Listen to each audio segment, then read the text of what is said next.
Assalamualaikum warahmatullahi wabarakatuh.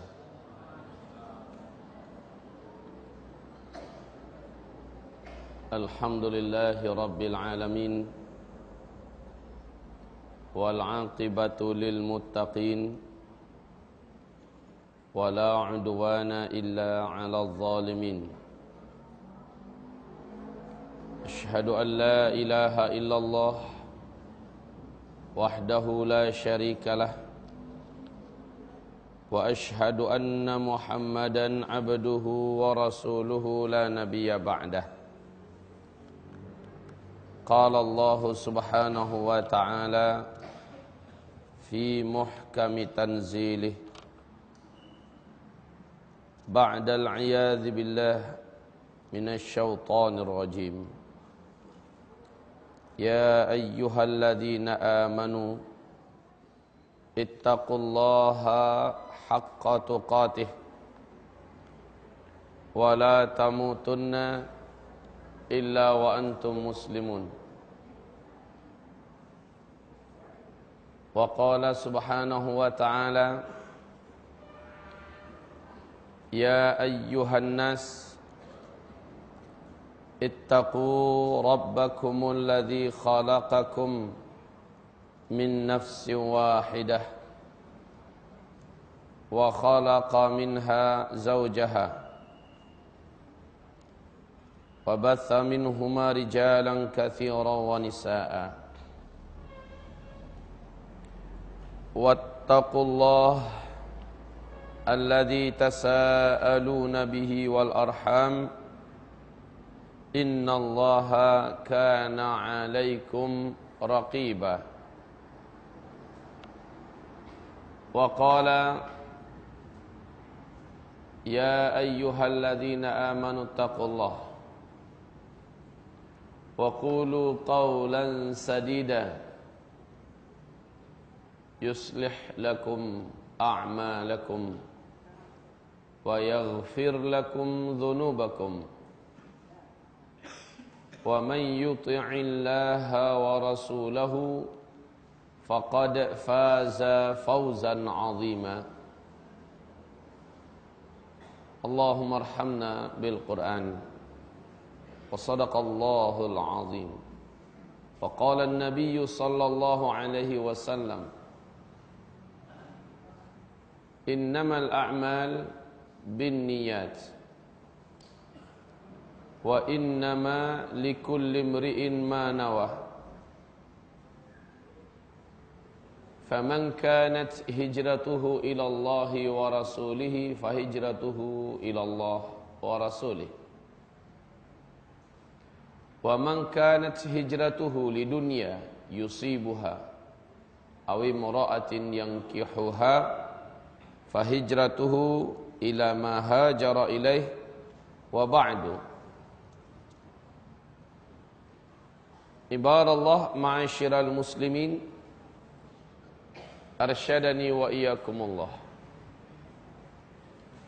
Pujian dan syukur kita kepada Allah Subhanahu wa taala atas segala nikmatnya yang tidak terhitung tak terhingga. Salawat dan salam kita untuk kekasih Allah Muhammad Rasulullah sallallahu alaihi wasallam. Tema kita insyaallah pada pagi hari ini sesuai yang sudah disebarkan selebarannya di masjid ini, yaitu hidup sesudah mati. Adapun nanti malam tentang nubuat Rasulullah tentang akhir zaman.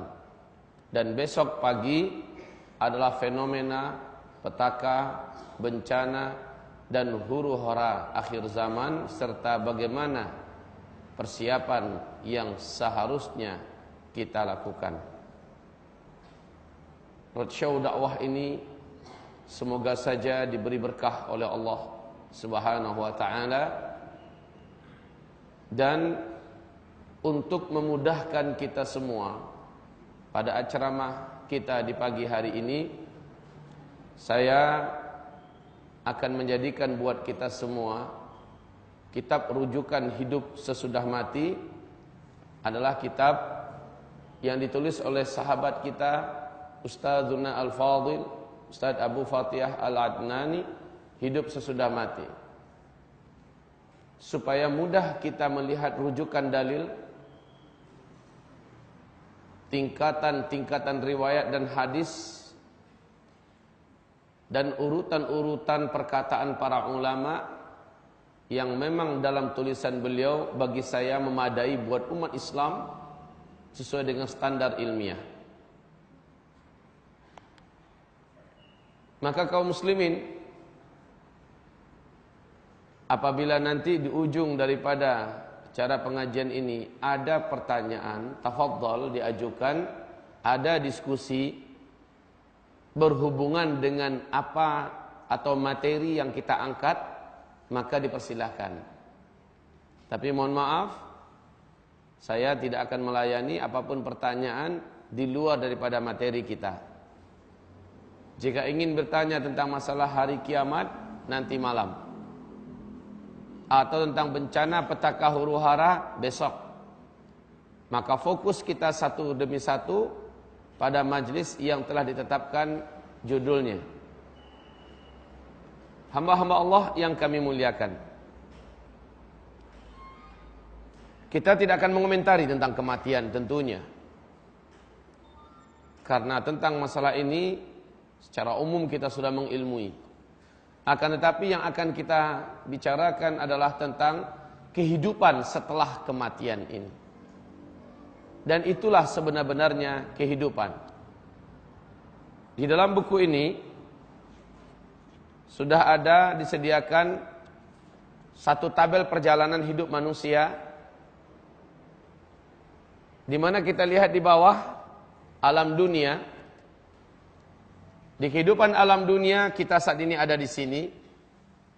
Lalu kita masuk kepada kehidupan alam barzakh, yang insya Allah kita akan uraikan hakikat daripada alam barzakh, perjalanan roh dan arwah masing-masing kita di alam kehidupan berikutnya. Ibarat Allah, kafir dan mukmin, kullu nafsin dha'iqatul maut. Barulah nanti ujung daripada segala urusan adalah terjadinya kiamat, penghancuran alam semesta. Kemudian tiupan berikutnya, diciptakan kembali segala apapun yang pernah dulu Allah ciptakan tapi dalam wujud dan bentuk yang lain. Kemudian tiupan ketiga, bangkitlah manusia dari kubur-kubur mereka seluruhnya. Padang mahsyar. Setelah selesai padang mahsyar, orang-orang kafir digiring menuju neraka, sementara orang-orang beriman dan yang merasa diri beriman, yang mengaku-ngaku diri beriman, akan digiring menuju titian. Di situ nanti akan terpisah antara orang beriman dengan orang munafik. Orang beriman diberi oleh Allah cahaya sesuai dengan kadar amalnya dulu di dunia. Dengan cahaya itu dia meniti jalan titian. Adapun orang munafik, la nura lahum, tidak ada cahaya pada mereka. Akhirnya mereka masuk jatuh ke dalam jurang api neraka yang kedalamannya sampai 70.000 tahun baru nyampe ke dasar. Ma'asyiral muslimin yang kami muliakan, jadilah ahli neraka masuk ke dalam neraka, dan jadilah ahli surga masuk ke dalam surga. Taib, karena pembicaraan kita ini adalah pembicaraan ilmiah, saya berharap nanti kalau saya anjurkan buka halaman sekian, harap kita membukanya dan kita pelajari hadis itu bersama-sama. Kita lihat nomor demi nomor urutan perjalanan roh. Dan dengan ini kita mendapatkan apa-apa yang perlu kita ketahui secara ilmiah. Silakan diambil lembaran ininya dan dibuka. Saya akan menunjukkan skema secara sederhana terlebih dahulu, baru kita mulai kepada kisah perjalanan ruh saat ruh keluar dari badan. Tafadhol lihat terlebih dahulu. Ini adalah kita alam dunia. Kemudian seluruh kita, baik mukmin atau orang kafir, mati, masuk ke alam barzakh. Apa yang dimaksud alam barzakh? Insyaallah kita uraikan nanti. Kemudian saat kita dibangkitkan, hadza yaumul ba'ats, inilah hari kebangkitan. Agenda yang akan kita hadapi di padang mahsyar adalah syafaat dari Rasulullah sallallahu alaihi wasallam, lalu mulai proses hisab dan pembagian catatan amal. Kemudian timbangan, di mana ditimbang beratnya amal masing-masing kita dan dibandingkan dengan beratnya dosa setiap kita. Setelah itu kita meniti. Dalam titian ini menuju ke nerakakah kita, dimasukkan ke nerakakah kita, atau memang layak menjadi ahli surga, itu tergantung kepada amal kita dulu ketika di dunia. Nah, kaum muslimin, mulai dari sini, setelah kita mati, terus kemari, sampai kita menjadi ahli surga atau ahli neraka, tergantung kepada amal kita. Starting dari kematian, itulah kehidupan. Camkan ini baik-baik. Saat kita mati menurut persepsi manusia. Pada hakikatnya, saat itu kita memasuki hidup yang tidak ada lagi kematian. Agar dipahami. Bukan berarti kita mati lalu kita istirahat. Tidak. Kita mati, justru saat itu kehidupan yang sesungguhnya dimulai.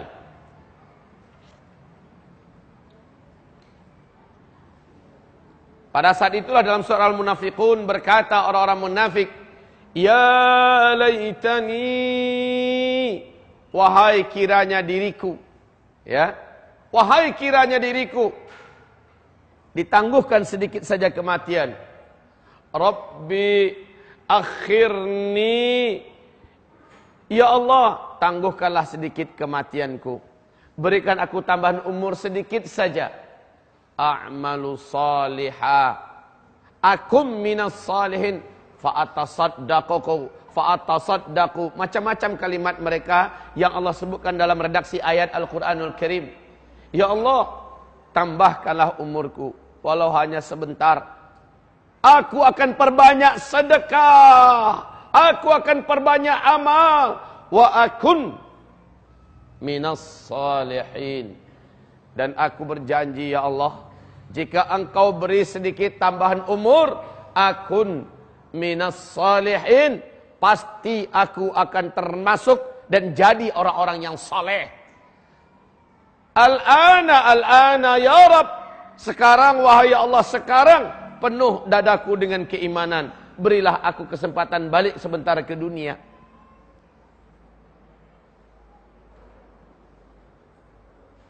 Nah, kaum muslimin, kehidupan yang sesungguhnya dimulai ketika kematian terjadi pada setiap kita. Maka bodohlah orang-orang yang tidak mengetahui perkara ini, sehingga mereka menyangka kematian adalah lari dari segala masalah. Ma'asyiral muslimin yang kami muliakan, ingat, sekarang buka halaman yang ke-49. Mari kita telaah hadis Rasulullah berikut ini, dan kita muliakan kata-kata Rasulullah sallallahu alaihi wasallam berikut ini di dalam hadis yang sahih, di mana Imam At-Tirmidzi, Ibnu Majah, Al-Hakim dari Abu Hurairah, Rasulullah sallallahu alaihi wasallam bersabda. Ini lafaznya juga dari Utsman ibn Affan. Qala an-nabi sallallahu alaihi wasallam, innal qabr, sesungguhnya kuburan itu, awwalu manzilin min manazilil akhirah, adalah tempat dari pertama-tamanya tempat. Jadi tempat-tempat akhirat itu banyak. Tempat yang pertama dari akhirat, ibarat Allah, mana spidol kita? Oh. Taib ibarat Allah yang kami muliakan. Pembatas kehidupan manusia dengan kehidupan setelah kematian disebut dengan barzakh. Saya buat seperti ini barzakh. Makna barzakh, ya ibadallah, makna barzakh yaitu dinding gaib yang maha kokoh. Itu makna barzakh. Dinding gaib yang tidak dapat ditembus oleh apapun dan oleh siapapun. Itu arti barzakh secara bahasa. Di dalam surah Ar-Rahman, Allah berfirman, marajal bahraini yaltaqiyan bainahuma barzakhun la yabghiyan. Marajal bahraini yaltaqiyan. Allah yang telah memberikan barzakh di antara dua laut yang saling bertemu. Aneh, Pak. Laut yang sebelah sini kadar garamnya berbeda dengan laut yang sebelah sini. Warnanya pun beda. Coba, di mana itu lautnya? Di mana lautnya? Tak tahu. Dunia sudah tahu, kita tak tahu. La haula wa la quwata illa billah. Saya anggap ini musibah, Pak. Perkara yang begini sederhana kita tidak tahu, cari di Google. Buka Mbah Google, Mbah tanya Mbah, di mana laut? Pertemuan dua laut. Marajal bahraini yaltaqiyan bainahuma barzakhun la yabghiyan. Di YouTube juga bisa dilihat, ya. Dua laut yang mana kedua laut tersebut bertemu di satu area. Anehnya, ikan yang sebelah sini tidak dapat tembus ke sebelah. Jadi macam ada kaca raksasa, mereka saling melihat, tapi balik sini. Ikan sini juga balik kemari. Laut ini tidak pernah saling masuk airnya. Memang terbatas. Inilah yang Allah isyaratkan dalam surat Ar-Rahman. Nah, pembahasan kita bukan masalah laut, masalah barzakhnya. Barzakh maknanya adalah dinding gaib yang maha kokoh. Di dalam surah Al-Mu'minun, Allah pun berfirman, wa min waraihim barzakh ila yaumi yub'atsun. Setelah kematian mereka akan masuk ke suatu alam yang dibatasi oleh barzakh. Ila yaumi yub'atsun, sampai hari kiamat. Barzakh ini la yabghiyan, tidak akan saling bertemu. Jadi siapapun roh yang sudah kelepas dari badan, asal sudah mati, Pak, maka dia masuk langsung ke alam barzakh. Sejak hari itu roh ini tidak akan dapat melihat-lihat orang yang masih hidup di dunia. Sebagaimana orang dunia tidak akan bisa melakukan kontak dengan orang yang sudah meninggal dunia. Dengan ini terbongkarlah batilnya akidah yang mengatakan bahwa 3 hari pertama setelah kematian, roh itu masih ada di kamarnya, tempat di mana dia meninggal dunia. Dia melihat siapa yang datang, siapa yang pergi, siapa yang ketawa, siapa yang menangis. Seminggu setelah meninggal dunia, roh itu masih di dalam rumah, tidak lagi hanya di kamar. 1 minggu, 40 hari setelah kematiannya, roh tersebut masih ada di area rumah. Dalam rumah, kadang-kadang dia ke halaman, bolak-balik selama 40 hari, masih di situ. Kemudian pada hari-hari berikutnya, roh tersebut akan datang setiap Kamis malam Jumat. Ini ternyata keyakinan seperti ini didapatkan dalam kitab suci agama Hindu. Tapi umat Islam karena ilmu kurang, ngaji males, baca juga nggak mau, akhirnya percaya. Saya bahkan ayahanda kandung saya sendiri, sebelum saya ke Mesir dulu, sempat-sempatnya menasehati kami anak beranaknya. Kami 9 orang bersaudara. Saya masih kelas 1 SD, ummi saya meninggal dunia. Apa kata Abuya yang tercinta? Ya baru sebatas itulah ilmunya. Setiap Kamis malam Jumat, kata Buya kepada kami, nak, periuk jangan dihabisin betul nasinya, tinggalin walaupun sedikit. Kerak juga nggak apa-apa, pokoknya ditinggalin.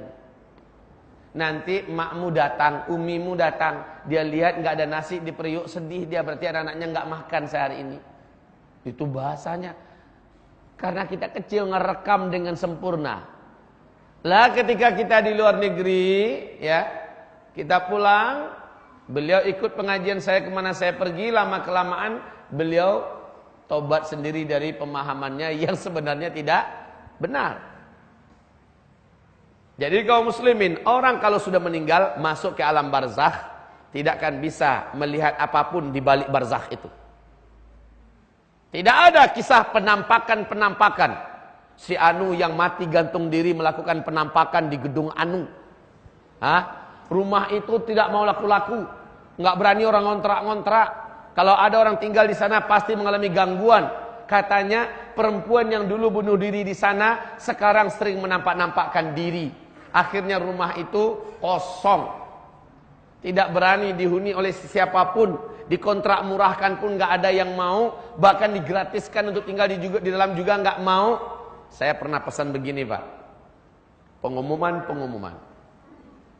Saya pasang pengumuman di mana-mana provinsi. Kalau ada rumah berantu. Karena banyak penampakan roh orang-orang yang mati zaman penjajahan Jepang. Roh orang yang mati zaman penjajahan Belanda. Atau si Anu meninggal mati gantung diri, sering menampak-nampakkan diri. Lalu rumah itu mau dijual dengan harga murah. Dari harganya 1M sampai harga 200 juta pun masih mikir orang mau beli Pak. Saya kasih tahu cepat, kasih tahu saya beli. Bodoh amat sih. Lo yang nampak-nampakkan diri itu siapa? Setan. Itu aja konsep dalam Islam. Setan. Dan Allah mengharamkan kita takut kepada mereka. Innama dzalikumus syaitan. Itu setan, kata Allah Subhanahu wa taala, itu adalah setan. Fala takhafuhum, kamu jangan takut kepada mereka. Wa khafuni, mestinya kamu hanya takut kepadaku. In kuntum mu'minin, kalau kamu orang beriman. La ilaha illallah, takut sama setan udah enggak zamannya. Tapi sekarang yang dimunculkan di TV-TV adalah acara-acara setan yang buat orang-orang pada kemasukan setan. Kembali kita kepada topik kita. Tidak ada itu semanis jembatan Ancol. Tidak ada itu penghuni-penghuni gaib dari manusia-manusia mati yang tidak diterima di tanah, di Cibubur. Banyak betul cerita yang macam itu Pak. Sekali lagi, kita tidak mempercayai adanya keyakinan di luar yang diajarkan Rasulullah. Seperti bisa memanggil roh yang sudah mati. Memanggil roh yang sudah mati. Lalu belajar ilmu dengan rapalan-rapalan mantra-mantra tertentu. Kemudian masuk arwah Bruce Lee ke dalam tubuhnya. Dia mulai melakukan gerakan-gerakan Bruce Lee. Setan yang masuk. Jin yang masuk. Dan sekali dia masuk, jangan pernah berpikir dia mau keluar. Justru itu yang dinantikannya. Justru itu yang diinginkannya. Kapan dia dapat masuk ke tubuh kita. Sekali dia diundang dan kita membukakan jiwa kita, dia masuk. Sekali dia masuk, selama-lamanya dia akan bertahan di situ. Dan dia akan menghirup kehidupan kita sehingga kita lari daripada fitrah kita. Dia akan menyebabkan kita banyak tersiksa, sakit. Kaum muslimin yang kami muliakan, kita telah buktikan dalam ruqyah syar'iyah. Kami sering memberikan pelatihan ruqyah syar'iyah, bagaimana meruqyah secara mandiri. Jangan bergantung pada ustadz. Jangan percaya lagi dengan ruqyah ini ruqyah itu. Sudah lakukan sesuai dengan diajarkan Rasulullah, dengan Al-Quran, dengan hadis yang sahih. Nah, kaum muslimin, kita buktikan bahwa yang menyebabkan orang ini sakit adalah setan yang terlaknat. Kenapa setan bisa masuk? Salah satunya dia diundang oleh manusia. Lewat apa? Lewat acara-acara, mantra-mantra, ritual-ritual, atau dosa-dosa besar yang dengan melakukan itu mereka melihat peluangnya masuk ada. La haula wala quwata illa billah. Baik kaum muslimin, agar topiknya tetap fokus, barzakh adalah alam yang sudah dibatasi dengan dinding gaib. Tidak ada cerita sekali lagi adanya pemanggilan roh. Pak, di YouTube ada beberapa tempat di Indonesia, termasuk beberapa titik di dunia, di mana ada orang yang sudah mati, tapi mayatnya masih jalan-jalan. Benar tidak? Ada beberapa titik di Indonesia, mayatnya sekian minggu masih boleh jalan-jalan, masih bisa jalan-jalan, padahal sudah mati. Dah, kalau orang beriman yang diberi oleh Allah anugerah ilmu, dia langsung tahu setan ini. Cukup bapak azan saja sekali, dia serang jalan tuh langsung kelepas, langsung jatuh. Kenapa? Setannya ngacir. Begitu kaum muslimin. Kita nggak bisa dibodoh-bodohi. Umat Islam ini umat yang dibuat cerdas oleh agamanya. Hamba-hamba Allah yang kami muliakan. Yuk kita baca hadis tadi di halaman 49. An Utsman bin Affan, dari Utsman bin Affan, qala, ia berkata, inna Rasulullah sallallahu alaihi wasallam qala, sesungguhnya Rasulullah yang mulia berkata, innal qabra awwalu manzilin min manazilil akhirah, sesungguhnya kuburan itu, kubur itu satu tempat di antara tempat-tempat akhirat. Ibaratnya kaum muslimin tempat transit. Kalau bapak mau ke tanah suci Makkah, bapak naik pesawat apa? Pesawat Qatar Airlines umpamanya. Naik pesawat Etihad. Itu pesawat miliknya Uni Emirat Arab. Mesti bapak diajak transit dulu di negaranya, yaitu Dubai. Kalau Qatar, diajak dulu di Abu Dhabi, transit di situ. Berapa jam? Ya berapa limit yang ditentukan. Ada yang 5 jam, ada yang 6 jam, sesuai dengan jadwal keberangkatan kelanjutannya. Maka alam barzakh persis seperti itu. Tujuan setiap kita yang hidup adalah akhirat. Dan alam barzakh adalah tempat transitnya. Dengarkan hadis ini lanjutannya. Fa inna ja minhu fama ba'dahu aisar minhu. Jika ia selamat di tempat transit itu, yaitu di alam barzakh, dia tidak disiksa, dia tidak menderita, dia tidak dipenjara, dia tidak diletakkan di asfalas safilin, di dalam perut bumi, fama ba'dahu aisar minhu, maka kehidupan berikutnya selepas dari alam barzakh itu aisar minhu, lebih ringan baginya, lebih mudah. Itu pertanda baik. Kalau kita tidak diapa-apain di alam barzakh, pertanda baik. Tapi kata Rasulullah lanjut, wa in lam yanju minhu, dan jika ia tidak selamat di tempat transit ini, ternyata di tempat transit dia digebukin pak. Di tempat transit dia dipukul oleh aparat setempat, disiksa. Fama ba'dahu asyaddu minhu, maka itu pertanda apabila ia sudah sampai di destination resminya, di tempat tujuannya, dia akan mengalami penyiksaan yang lebih dahsyat daripada itu. Hari-harinya akan sangat berat lebih daripada tempat dia transit. La haula wala quwata illa billah. Ini hadis akan saya sebutkan saat roh lepas, nanti saya ceritakan. Bagaimana roh lepas?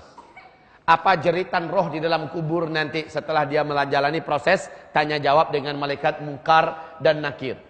Kenapa setiap roh seperti roh yang beriman, setelah diperlihatkan kepadanya apa yang diperlihatkan, dia berdoa, Allahumma ajjilis sa'ah. Ya Allah, cepatkanlah kiamat. Segerakanlah kiamat. Apa yang dilihat oleh orang-orang beriman ini? Selepas tanya jawab dengan malaikat Munkar dan Nakir selesai, sehingga dia berdoa, Allahumma ajjilis sa'ah. Ya Allah, segerakan kiamat. Sesuatu yang semua hati menginginkan. Sesuatu yang seluruh nafsu merindukan. Kita uraikan nanti. Lalu kenapa roh orang kafir, roh orang-orang munafik, penjahat-penjahat ketika hidup di bumi, ketika selesai pertanyaan jawab dengan malaikat Munkar Nakir di alam kubur, lalu diperlihatkan kepadanya apa yang pantas untuk dia lihat sebagai akibat hasil daripada amalannya yang hitam ketika hidup di dunia. Lalu dia berdoa kepada Allah. Pak, berdoa di alam kubur loh ini. Siapa yang berdoa? Si kafir, si munafik, si mujrim, si ahli maksiat. Dia berdoa, Allahumma ajjilis sa'ah. Allahumma ajjilis sa'ah. Ya Allah, lambatkanlah kiamat. Lamakanlah lagi datangnya kiamat. Kenapa? Padahal dia tahu dia akan disiksa di dalam kubur. Dia mengalami siksaan yang berat. Baginya itu lebih baik daripada harus bertemu dengan tempat yang diperlihatkan kepadanya. Makanya hadis ini, faman naja minhu, siapa yang selamat di tempat transit ini, fama ba'dahu aisar minhu. Kehidupan setelahnya lebih mudah baginya, lebih ringan dan lebih nyaman. Fa in lam yanju minhu, jika ia tidak termasuk orang yang selamat di tempat transit itu, yaitu alam barzakh ini, fama ba'dahu asyaddu minhu. Maka itu pertanda kehidupan setelahnya, yaitu alam dari padang mahsyar dan seterusnya, asyaddu minhu, lebih berat baginya. Qal Utsman bin Affan melanjutkan perkataannya, wa qala Rasulullah sallallahu alaihi wasallam, dan Rasulullah sallallahu alaihi wasallam berkata, ma raaitu manzaran qattu illa al-qabra afdha'u minhu. Aku tidak pernah melihat suatu pemandangan, aku tidak pernah melihat suatu tempat yang lebih buruk daripada kubur, alam kubur.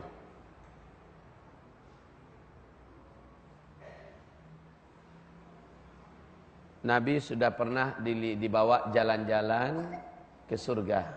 Nabi telah pernah dibawa keliling dari dari Masjidil Haram ke Masjidil Aqsa. Sempat naik ke lapis langit pertama, kedua, ketiga, lalu sempat melihat kondisi neraka.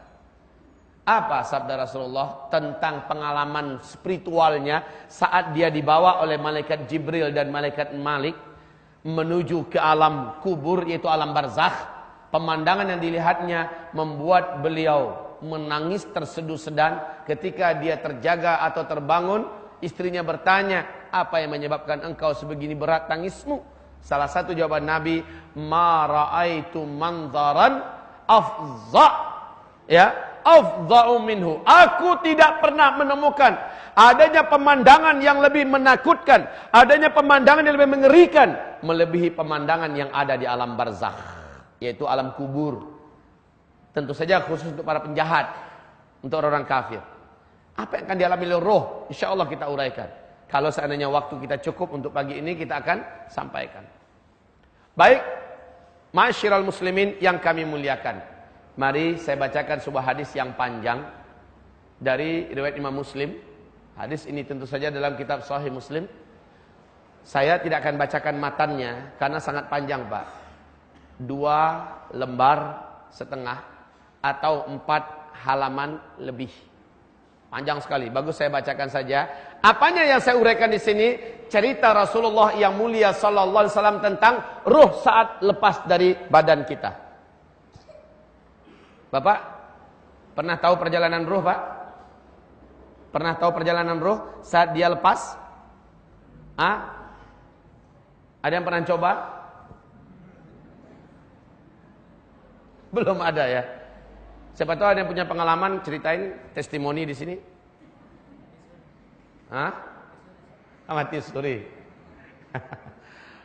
Kaum muslimin yang kami muliakan, selama dia masih hidup sebenarnya dia belum mati. Ya. Karena kematian itu kata Rasulullah, bahkan Rasul sendiri berlindung kepada Allah dan memohon kepada Allah, Allahumma hawwin alayya sakaratil maut, ya Allah, ringankanlah sakarat ini. Ya, saking beratnya sakaratul maut itu. Kita tidak akan cerita tentang sakarat, kita langsung cerita tentang perjalanan ruh. Ibadallah, ma'asyiral muslimin yang kami muliakan. Rasulullah bersabda, ada dua calon mayat. Yang satu beriman, soleh, taat semasa hidup. Yang satu lagi, dia adalah mujrim, musyrik, kafir, munafik. Tipe yang seperti ini jelas kelompoknya di kelompok B. Tipe yang pertama di kelompok A. Nabi berkata, saat si mukmin akan meninggal dunia, dia melihat ke atas langit, 70.000 malaikat turun ke bumi. Dengan wajah yang seindah-indah rupa seluruhnya. Senyum, cerah-cerah dan ceria. Enak, nyaman mata memandang. Tenang hati melihatnya. Bersih-bersih penampilan mereka. Turun, hanya dia seorang diri melihat. Kalaupun ada keluarganya di sekitarnya, keluarganya tidak mampu melihat. Kadang-kadang dia mungkin berkata, dia panggil salah satu nama keluarganya, kok banyak tamu yang datang? Kadang-kadang dia melihat. Setelah itu, setelah seluruhnya turun, salah satu di antara mereka yang 70.000 itu keluar dari rombongan, dan dia adalah malaikat maut, malakul maut, pencabut nyawa. Dan namanya bukan Israel, karena nama Israel itu tidak ada. Itu hanya di karang-karang.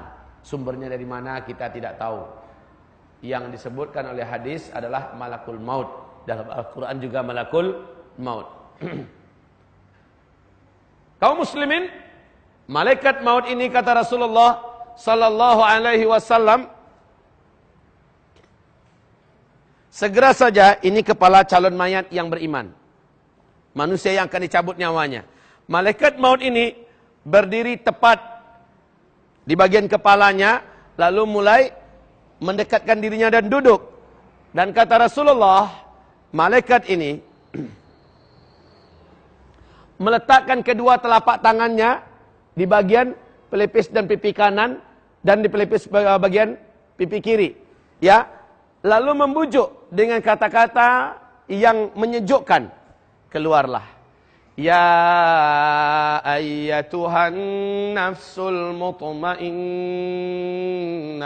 irji'i ila rabbiki radiyatan mardiyah fadkhuli fi ibadi. Disuruh oleh malaikat, wahai nafsu yang tentram, wahai jiwa yang tenang, keluarlah, sekarang keluarlah. Pak, orang beriman ini diperlihatkan ke hadapannya satu pemandangan yang belum pernah makhluk di bumi ini melihat pemandangan itu seumur hidupnya. Pemandangan apa? Taman di antara taman-taman surga. Pemandangan yang membuat terpesona, terpukau, bagaikan terhipnotis dan ingin loncat dari tubuhnya. Nyawa ini seperti ingin keluar dengan sukarela, ingin menyongsong ke tempat yang dia lihat. Lihat Nabi Muhammad ketika sedang sholat gerhana, beliau pernah di depan para sahabat, ya ini sahabat di belakangnya, beliau sholat. Tiba-tiba Rasulullah SAW maju ke depan, tangannya seperti ingin menggapai sesuatu, spontan. Nabi lupa kalau dia sedang sholat. Dia berusaha untuk menggapai sesuatu. Tak lama kemudian setelah itu dia mundur ke belakang sehingga tertabraklah saf pertama di belakang. Ada apa yang dilihat oleh Nabi? Pemandangan surga. Kata Nabi, aku melihat pemandangan surga dan ada satu buah yang sangat dekat dengan jangkauanku, makanya aku berusaha untuk mengambilnya. Lupa Nabi bahwa dia sedang di bumi. Pemandangan surga yang diperlihatkan kepada calon orang beriman yang akan meninggal dunia ini, diperlihatkan Pak, menyebabkan rasa sakit dari kematian itu berkurang sepersekiannya. Hanya Allah yang tahu berapa takaran kurangnya. Hamba-hamba Allah yang kami muliakan, masih ingat enggak bagaimana wanita-wanita dalam cerita surat Yusuf memotong tangannya sendiri setelah melihat Yusuf? Faqatta'na aydiyahum. Mereka potong-potong. Qatta'a itu Pak, kalau qata'a sekali potong, qata'a itu berulang-ulang Pak. Telapak tangannya diirisnya lagi. Sekejap pun dia tidak mau mengedipkan matanya. Tidak mau melewati momen yang sempurna ini. Mungkin Pak, kalau dia ada sekarang, tabrakan di mana-mana mobil. Kalau dilewat di mobil Pak. Dan orang tabrakan nggak nyadar, masih melihat ke situ. Pemandangan Yusuf yang luar biasa. Rasa sakit itu jadi hilang saat mereka melihat sesuatu yang mempesonakan, yaitu lewatnya Yusuf. Faqatta'na aydiyahunna. Kapan mereka sadari? Saat Yusuf sudah hilang dari pandangan mereka, baru seluruh mereka menjerit. Orang beriman diperlihatkan kepadanya pemandangan surga yang menyebabkan dia betul-betul merasa terkurangi rasa sakitnya. Apalagi mujahid yang terbunuh di medan jihad, yang bernilaikan syahid, sakitnya bagaikan yang cubit saja, kata Rasulullah sallallahu alaihi wasallam. Jadi malaikat ini mengeluarkan dengan perlahan-lahan, sementara roh sendiri melihat tempat yang disediakan untuknya di pemandangan yang dilihatkan kepadanya, dia sudah betul-betul ingin menuju ke situ dan dengan sukarela untuk lepas Pak. Malaikat hanya membantu mengeluarkan. Maka keluarlah roh itu bagaikan rambut yang ditarik dari tepung yang kering. Selai rambut, lunak malaikat mengeluarkannya. Enggak melawan Pak. Setelah itu, malaikat yang 70.000 yang lain langsung sigap memandikannya dengan air yang dibawa dari langit. Roh ini dimandikan dan langsung dibungkus dengan kain yang dibawa dari surga, sehingga roh ini yang memang sudah wangi dan harum bertambah sempurna kewangiannya, harumnya. Lalu mereka, kata Rasulullah, disolatkan oleh 70.000 malaikat yang datang dari langit untuk menyongsong dan menjemput nyawanya. Subhanallah. 70.000 malaikat mendoakan, menyolatkan kaum muslimin.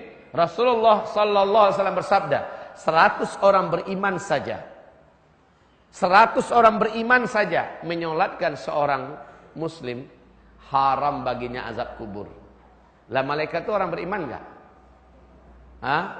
Orang beriman. Berapa jumlahnya? 70.000.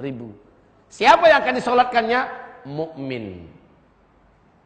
Mukmin, orang yang beriman, yang prestasinya semasa hidup benar-benar membuat ridha seluruh makhluk yang ada di langit dan ridha orang-orang beriman yang ada di sekitarnya di bumi.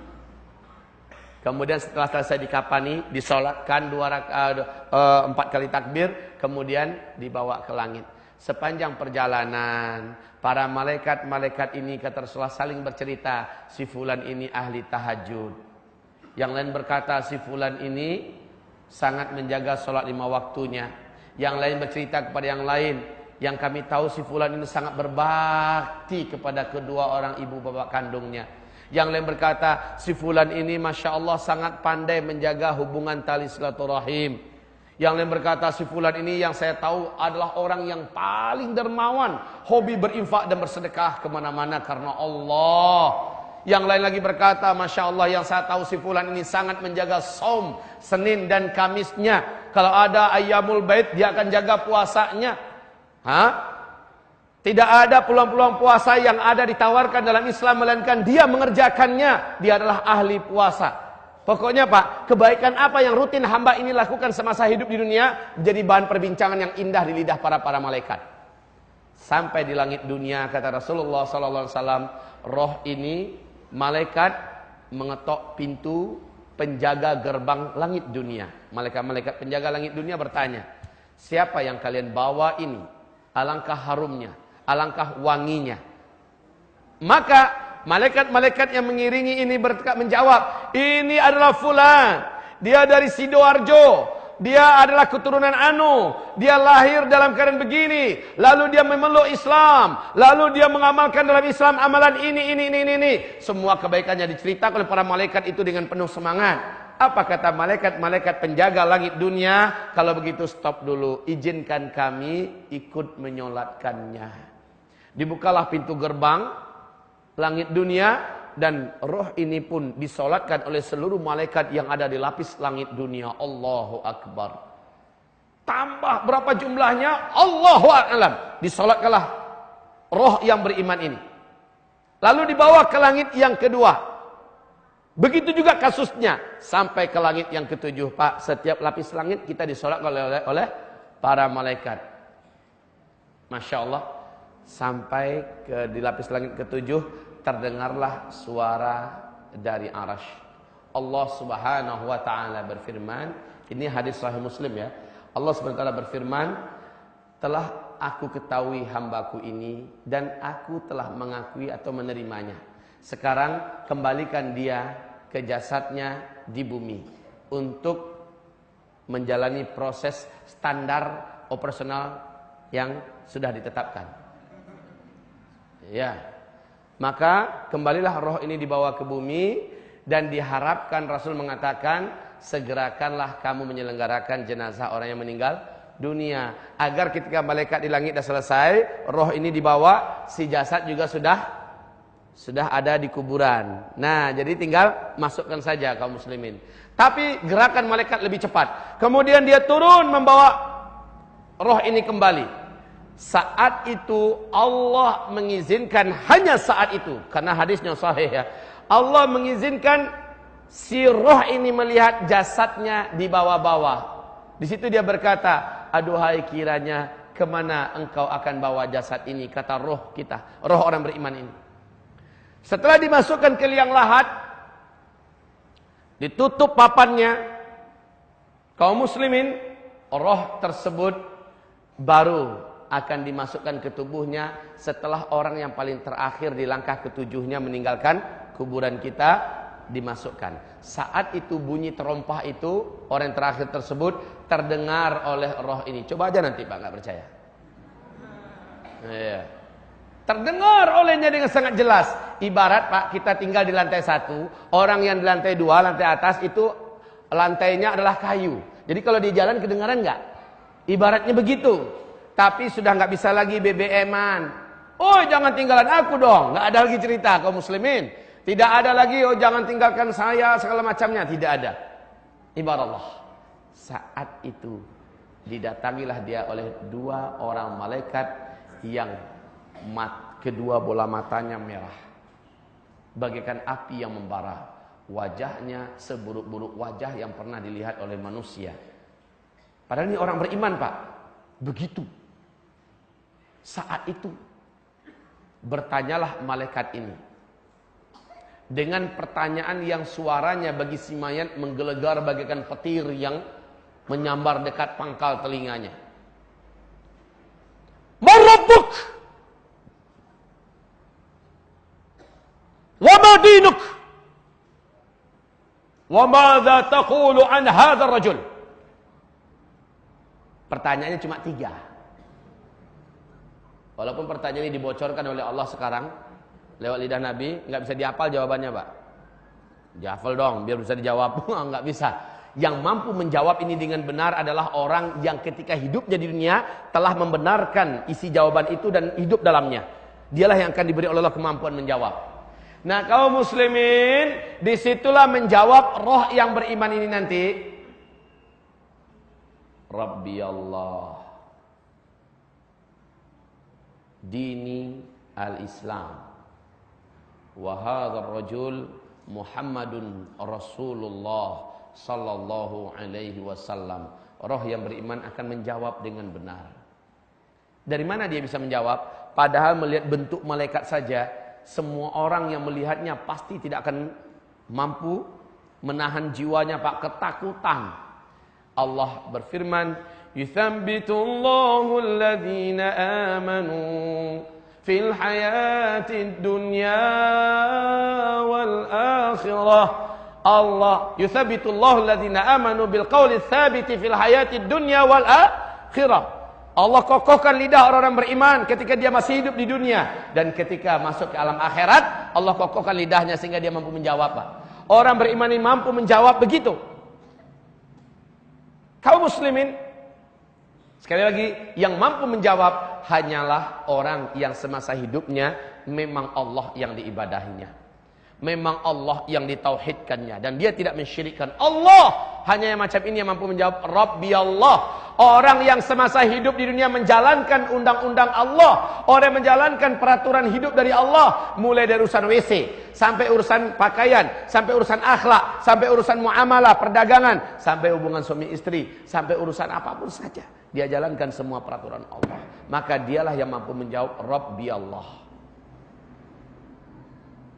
Dia mampu menjawab dini al-Islam adalah orang-orang yang memang betul-betul ketika hidupnya di dunia dia memasukkan dirinya ke dalam dinul Islam kafah, ya, kafah. Lalu dia mampu menjawab wa hadza Rasul Muhammad Rasulullah sallallahu alaihi wasallam. Wa hadzal rajul Muhammad Rasulullah. Orang yang mampu menjawab begini hanyalah orang yang betul-betul menjunjung tinggi yang mulia Muhammad Rasulullah sallallahu alaihi wasallam dan berpegang erat dengan sunnahnya, mengamalkan sunnahnya. Dia mampu menjawab. Setelah dia menjawab, terdengarlah suara menggelegar dari langit, kata Rasulullah, di mana Allah berfirman, aku telah mengakui hambaku ini dan aku telah membenarkan jawaban-jawabannya. Maka tempatkanlah ia pada tempat yang dijanjikan untuknya. Sesaat setelah itu, wahai hamba-hamba Allah, segera diperlihatkan kepadanya pemandangan neraka. Sebentar kaum muslimin. Sebentar. Rasulullah SAW bersabda, tidak seorang pun di antara kalian yang hari ini hidup, dan siapapun yang hidup di bumi ini, melainkan telah Allah tetapkan satu tempatnya di dalam surga. Allah bangunkan satu istana besar yang luasnya 70 mil kali 70 mil. Lihat nanti dalam buku Hadil Arwah ila Biladil Afrah oleh Syekh Ibnul Qayyim Al-Jauzi yang diterjemahkan ke dalam bahasa Indonesia, Tamasya ke Surga. Lihat dalam kitab itu hadis sahih Rasulullah menceritakan setiap orang yang hidup di bumi ini, apakah dia beriman, apakah dia kafir, asal dia hidup di bumi ini, Allah membangunkan untuknya satu rumah di dalam surga atas namanya. Masya Allah, luasnya 70 mil kali 70 mil. Itu baru bangunannya, Pak. Jadi nggak ada apa-apanya ya. Pernah enggak Bapak 1 mil itu berapa, Pak? 1? Udah 1 kilo sekian kata beliau. Saya bantulah sedikit. Anggap saja kita ratakan dulu 1,5 kilo. Karena ada yang mengatakan 1,6. Ada yang mengatakan 1,5. Kita ambil yang paling kecil aja dulu dah. Yaitu 1,5. Kalikan 70. 105 kilometer. Masya Allah. Batu batanya, kata Rasulullah adalah emas padat. Emas ya, bukan mas. Kalau emas ini emas semua nih. Emas padat luar dalam. Batanya, kaum muslimin. Kemudian pasirnya, semennya, adukannya, yakut, zabarjad, adalah benda-benda mulia yang sangat mahal. Dan itu luasnya 105 km kali 105 km. Subhanallah. Ya, barakallahu fiik. Nah. Oh ya, ternyata ibu di atas juga terbantu. Apalagi saya, Bu. Kaum muslimin,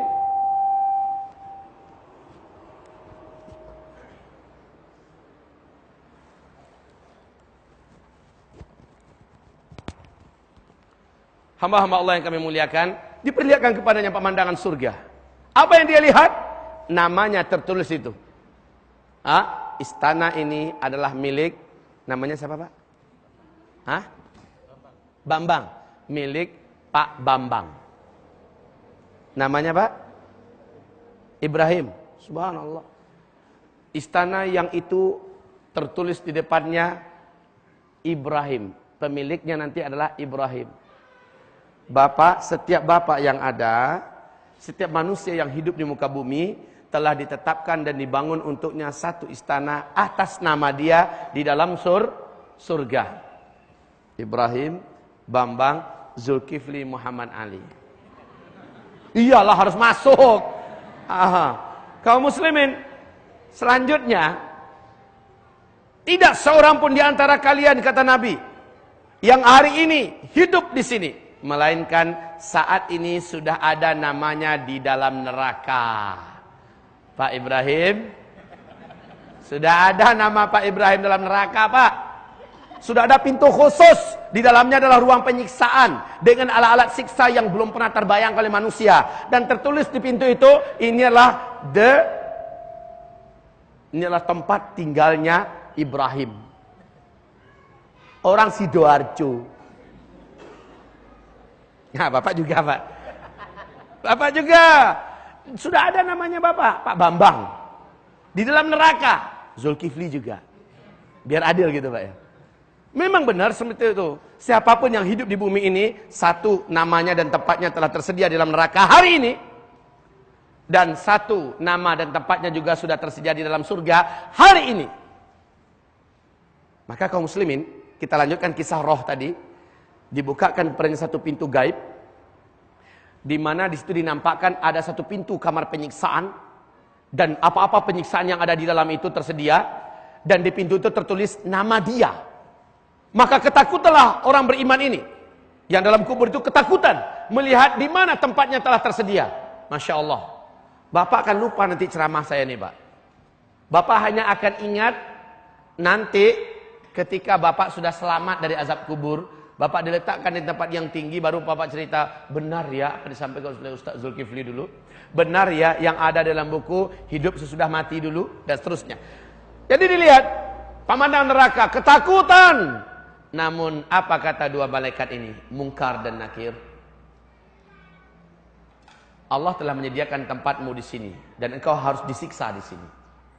Tapi karena engkau mengalahkan hawa nafsumu dalam kehidupanmu di dunia, engkau tundukkan jiwamu kepada Allah, engkau masuk ke dalam Islam secara benar, engkau ikuti Rasulullah, maka tempat ini disegel selama-lamanya darimu, kau tidak akan pernah memasukinya. Dari ketakutan yang begitu dahsyat langsung lepas lapang, karena berarti dia tidak akan pernah menjadi penghuni tempat itu, dan tempat itu adalah di neraka. Benar-benar menakutkan. Lalu setelah itu kata Rasulullah, dibukakan lagi pemandangan baru, dan dihamparkan jalannya yang sangat indah. Diperlihatkan kepadanya istana yang maha indah. Maha indah ciptaan Allah di dalam surga. Di gerbangnya tertulis nama dia, Allahu Akbar. Dengan segala kenikmatan yang tersedia, calon-calon istri yang ada di dalamnya. Ya Allah, ya Rabbi, hati meloncat-loncat kegirangan, badan ingin langsung meluncur ke sana. Saat orang beriman ini berusaha berjalan ke situ, ditanya oleh malaikat, mau kemana boy? Ke situ, itu kan tempat saya. Sebentar, sabar, tunggu. Kamu baru diizinkan masuk ke sana, ke tempat yang memang disediakan buat kamu setelah kiamat. Jadi aku kudu sabar. Sementara kamu akan ditempatkan di tempat yang tidak kalah nyamannya, yaitu di taman surga. Sabar. Jadi saya baru boleh masuk ke sana setelah kiamat. Iya, disitulah dia berdoa, Allahumma ajjilis sa'ah. Ya Allah, segerakanlah kiamat. Ya Allah, cepatkanlah kiamat. Kenapa, Pak? Kepengen jumpa dengan bininya yang ada di surga, bidadari. Lah, ibu-ibu mulai cemburu. Terus kami gimana dong? Kabar baik buat ibu, insya Allah. Saya selingi sedikit dengan intermezzo, tetapi ini menyegarkan sekali, agar ibu-ibu juga tidak sesak nafas di atas sana. Kabar baik buat ibu.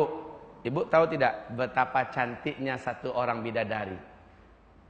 Kata Rasulullah, kalau sempat bidadari tersebut satu orang saja turun ke bumi ini, lalu seluruh laki-laki yang ada di muka bumi ini sempat melihatnya, maka hilanglah seleranya sampai dia mati dengan wanita manapun wanita bumi ini. Kemudian langsung putus-putus sarafnya, saraf seksualnya. Ibarat, Pak, ini tegangan-tegangan tinggi 500.000 volt. Sementara kabel cuma hanya mampu menampung 100 volt. Hancur, Pak. Impoten seumur hidup, mungkin mati orang melihat bidadari. Subhanallah, saking dahsyatnya bidadari itu. Dan mereka bersenandung dalam surga bahwa tidak ada yang mampu mengalahkan kecantikan kami. Kaum muslimin, ternyata kata Rasulullah, wanita dunia yang salehah, apabila dia masuk ke dalam surga, dia akan dicemburui oleh seluruh bidadari-bidadari surga. Karena Allah memberikan kepada wanita dunia yang masuk surga kecantikan 70 kali lipat dibandingkan kecantikan bidadari. Waduh, Masya Allah. Makanya Pak, kalau memang cinta sama bininya, asli cinta, bawa dia ke jalan Allah yang benar. Bawa dia ke surga Pak, biar Bapak dapatkan kecantikan yang mengalahkan 70 kali lipat kecantikan bidadari. Dan bidadari jadi dayang-dayangnya doang. Senang Bu di atas? Mau masuk surga? Bu ya taat pada suami Bu. Jadilah wanita solehah. Kunci wanita soleh akan masuk surga dari pintu manapun dia mau 5 kata Nabi. Yang pertama, jaga sholat 5 waktunya dan utamakan sholat itu on time, bukan in time tapi on time. Tahu Bu apa itu on time dengan in time? Bukan onde-onde, bukan gado-gado ya. On time, tepat pada waktunya. Yang kedua, jagalah puasa Ramadan, jangan pernah ada yang bolong ya Bu ya. Kalau sempat bolong karena halangan bulanan segala macamnya, ganti cepat atau minimal itu fidyah. Yang ketiga, kemudian hendaklah mematuhi suaminya. Taatilah suaminya. Nah, itu dia kuncinya Bu. Ya, Bapak kita ketawa. Ada apa Bapak ketawa? Nah, seneng ya. Nah, memang begitu pesannya dalam agama. Wanita hanya akan masuk surga kalau dia taat pada suaminya, selama tidak taat dalam maksiat tentunya. Nah, yang keempat, wanita ini harus pandai menjaga kehormatannya. Dia harus pandai menjaga kehormatannya. Maaf ya, 4 ya. Apabila dia pandai menjaga kehormatannya, qila laha yaumal qiyamah, dikatakan kepada wanita tersebut pada hari kiamat nanti, udkhulil jannata min ayyi abwabil jannati syi'ti. Subhanallah. Masuklah kamu ke dalam surga dari pintu manapun dari pintu-pintu surga yang kamu mau. Silakan masuk. Baik, kita kembali kepada topik kita. Sampai di mana tadi, Pak? Saat dia melihat tempatnya dalam surga, dia ngeloncat mau pergi ke situ, ditahan oleh malaikat. Sebentar, sabar. Tempat kamu menjelang kiamat, yuk. Maka dianterin Pak.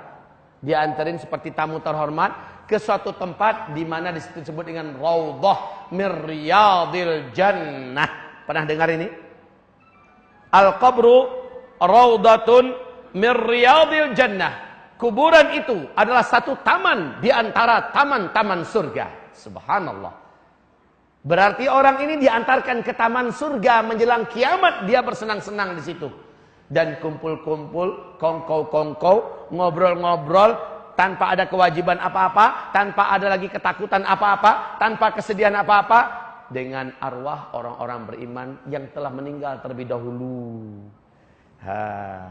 Sudah sambil menunggu kiamat, dia bersenang-senang di taman surga. Ya Allah, ya Rabbi, indahnya kisah perjalanan roh ini. Semoga roh yang ini adalah roh kita berikutnya nanti, Pak ya. Amin ya Rabbal. Syaratnya harus jadi mukmin yang benar, mukmin yang soleh, mempunyai akhlak yang mulia, baik pada istri, lembut pada istri, baik pada anak, baik pada orang tua, tetangga, masyarakat, amanah, nggak suka maling, nggak suka mentelantarkan sholat, mempermainkan agama Allah. Insya Allah dia akan meninggal seperti ini dan dia akan bertempat tinggal di setelah itu. Alla khaufun alaihim wala hum yahzanun. Sampai kiamat tidak ada lagi kesedihan. Subhanallah Pak. Bapak jangan pikir ya, nanti rusuh Bapak di alam barzakh walaupun udah di taman surga nih. Mikir terus. Aduh. Apa yang terjadi? Saya mikirin anak saya masih kecil-kecil, sekolahnya siapa yang bayarin ya? Yang ngantarin sekolah siapa ya? Terus bini saya ketika saya meninggal lagi sakit juga loh. Bapak takkan mikirkan itu semua Pak. Ayatnya jelas dalam Al-Quran, Allah mengatakan, Wa abshiru bil jannati allati kuntum tu'adun. Senang-senanglah kamu di sini. Ini sudah dijanjikan buat kamu. Di sebelumnya, alla khaufun alaihim wa lahum yahzanun. Kamu tidak perlu lagi sedih dan tidak ada kan yang disedihkan lagi, Pak. Walahum yahzanun. Tidak perlu takut, tidak perlu sedih.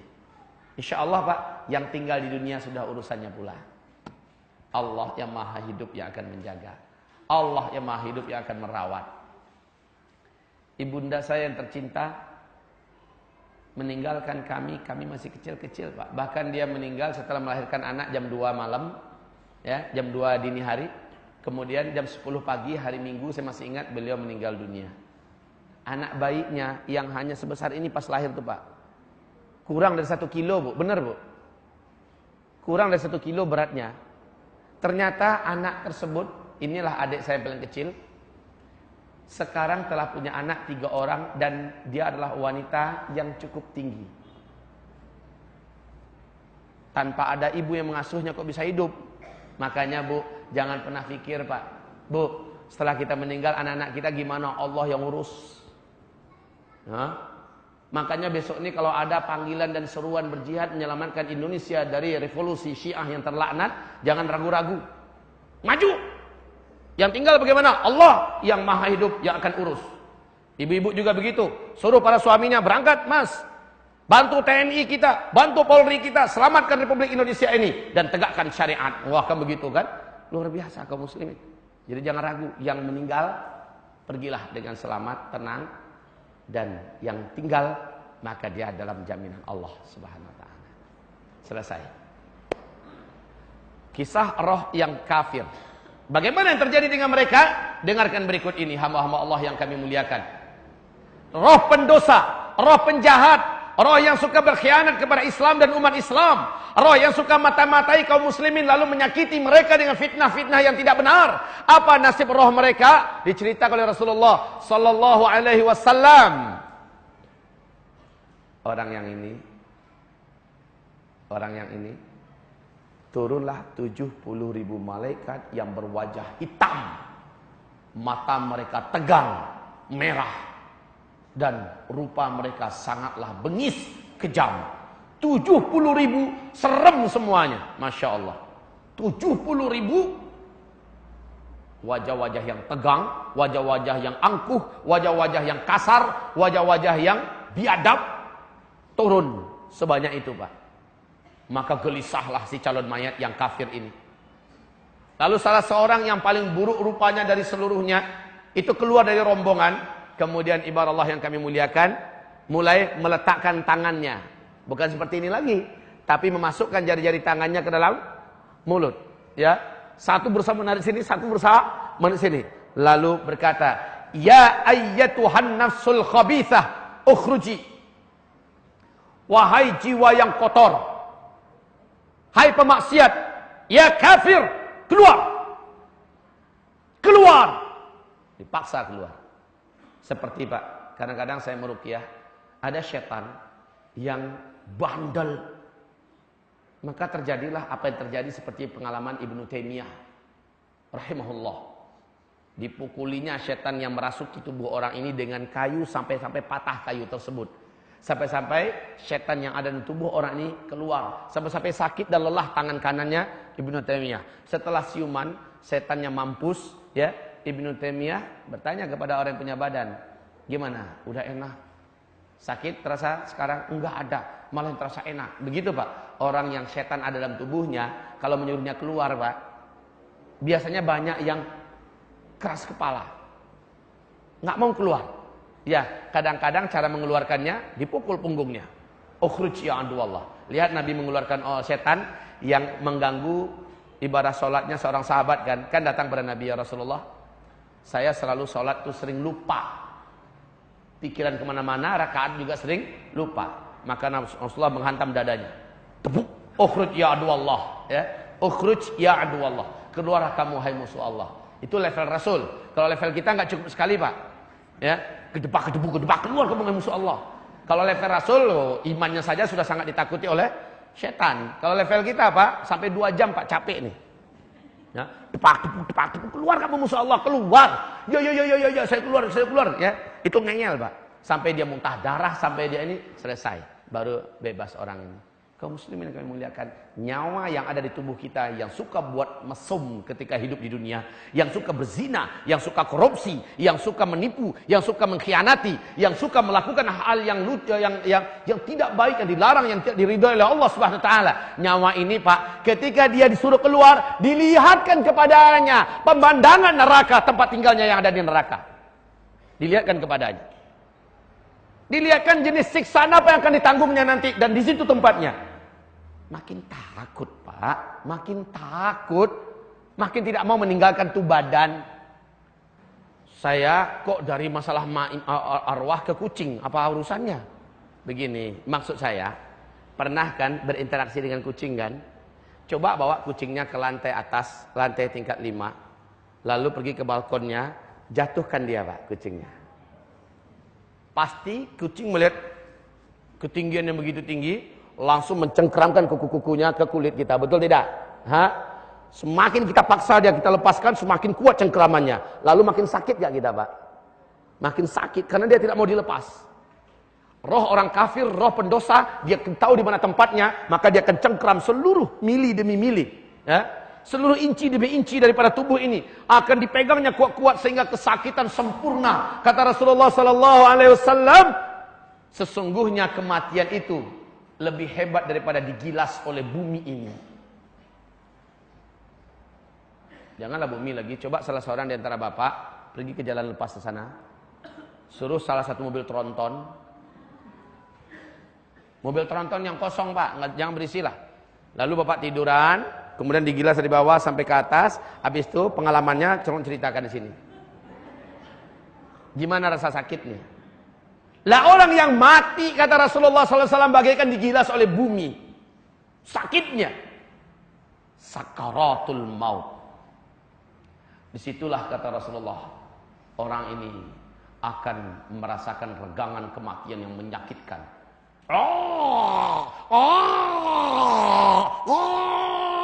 Ditarik. Kata Rasulullah, bagaikan keledai yang disembelih. Bunyi suaranya. Ini nyawa orang kafir, Pak. Pendosa, pemaksiat, kematiannya sangatlah tragis. Saya pernah menyaksikan beberapa kematian seperti ini. Alhamdulillah. Hamba-hamba Allah yang kami muliakan.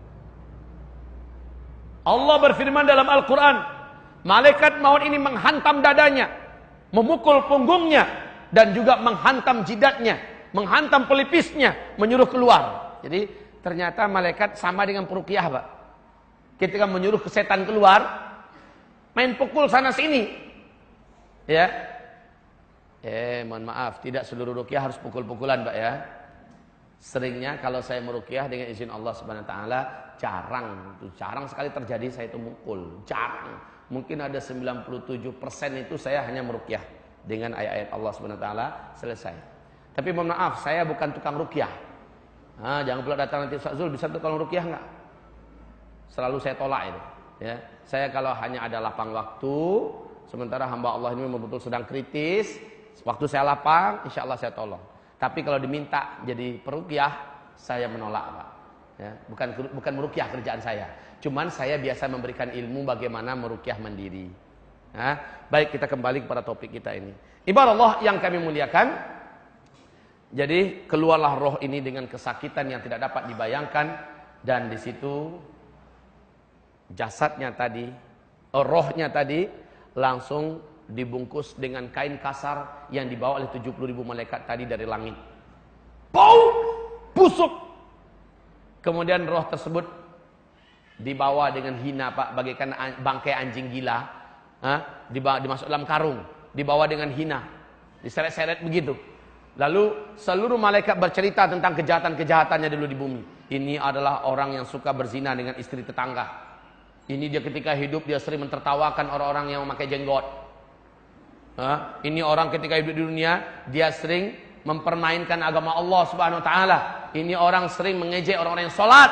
Ini orang sering menghina Al-Quran. Ini orang sering, wah, semua kejelekannya diceritakan oleh para malaikat. Sampailah di langit dunia, ditahan oleh malaikat penjaga gerbang langit dunia. Dan berkata, alangkah buruknya, alangkah busuknya, siapa yang kalian bawa ini? Maka diceritakan oleh para malaikat, ini adalah penjahat ini. Ini. Apa kata malaikat penjaga gerbang langit dunia? Stop, jangan pernah dia masuk dan saya tidak izinkan. Saya tidak izinkan dia melewati lapisan langit dunia ini. Gerbang itu ditutup rapat-rapat. Lalu terdengarlah suara dari langit, campakkan dia kembali ke bumi untuk menerima apa yang telah dijanjikan kepadanya sebagai balasan atas kejahatan-kejahatannya ketika hidup. Nah, kaum muslimin, begitu cepatnya, padahal yang tadi diperlakukan dengan sangat mulia. Yang pertama, disolatkan, dielu-elukan, dipuji-puji, dibangga-banggakan, lalu baik-baik diantarkan ke bumi. Ini enggak, dilemparkan kembali ke bumi seperti barang busuk yang tidak boleh lama-lama dalam mobil. Secepatnya dibawa ke bumi. Kemudian ketika jasad yang kafir ini dimasukkan ke liang lahatnya dan ditemukanlah dengan ruh, saat itu telinga mampu mendengar langkah yang terakhir dari langkah ketujuh orang yang terakhir meninggalkan kuburan. Dia melihat seluruhnya gelap, sempit, dan ketakutan. Ibarat Allah yang kami muliakan. Kemudian datanglah dua malaikat Munkar dan Nakir. Pertanyaannya sama dengan tadi. Tapi melihat Munkar dan Nakir, maka hamba-hamba Allah bagaikan mau lepas jantungnya. Namun saat itu dia sudah tidak mungkin lagi untuk mati atau bunuh diri. Orang kafir ini mau bunuh diri dalam kubur, nggak ada cerita. Hamba-hamba Allah ditanya oleh malaikat, "Man rabbuk wa ma dinuk wa madza taqulu an hadzal rajul?" Tidak ada satupun yang bisa dia jawab kecuali orang munafik, kata Nabi. "Man rabbuk?" dia tidak mampu jawab. "Wa ma dinuk?" dia tidak mampu jawab. Tapi ketika ditanya wa madza taqulu an hadzal rajul, khusus si munafik, kalau orang kafir tidak boleh jawab sama sekali. Khusus orang munafik, dia menjawab di bidang yang ini. Pertanyaan terakhir, apakah pendapatmu tentang laki-laki ini? Yaitu maksudnya Nabi Muhammad. Maka dia akan menjawab, manusia banyak berkata dia itu adalah Rasulullah. Dan saya juga hari ini mengatakan sesuai dengan kata-kata orang, ikut-ikutan saja dia adalah Rasulullah. Itu Pak, mentang-mentang nada saya datar begini bukan berarti begitu cara dia jawab nanti. Dengan suara yang sangat ketakutan, nafas yang terputus-putus. Sementara pertanyaan pertama kedua jawabannya kata Nabi, hanya itu saja jawabannya, tidak ada jawaban yang lain. Ibarat Allah selanjutnya diperlihatkan kepadanya pemandangan surga.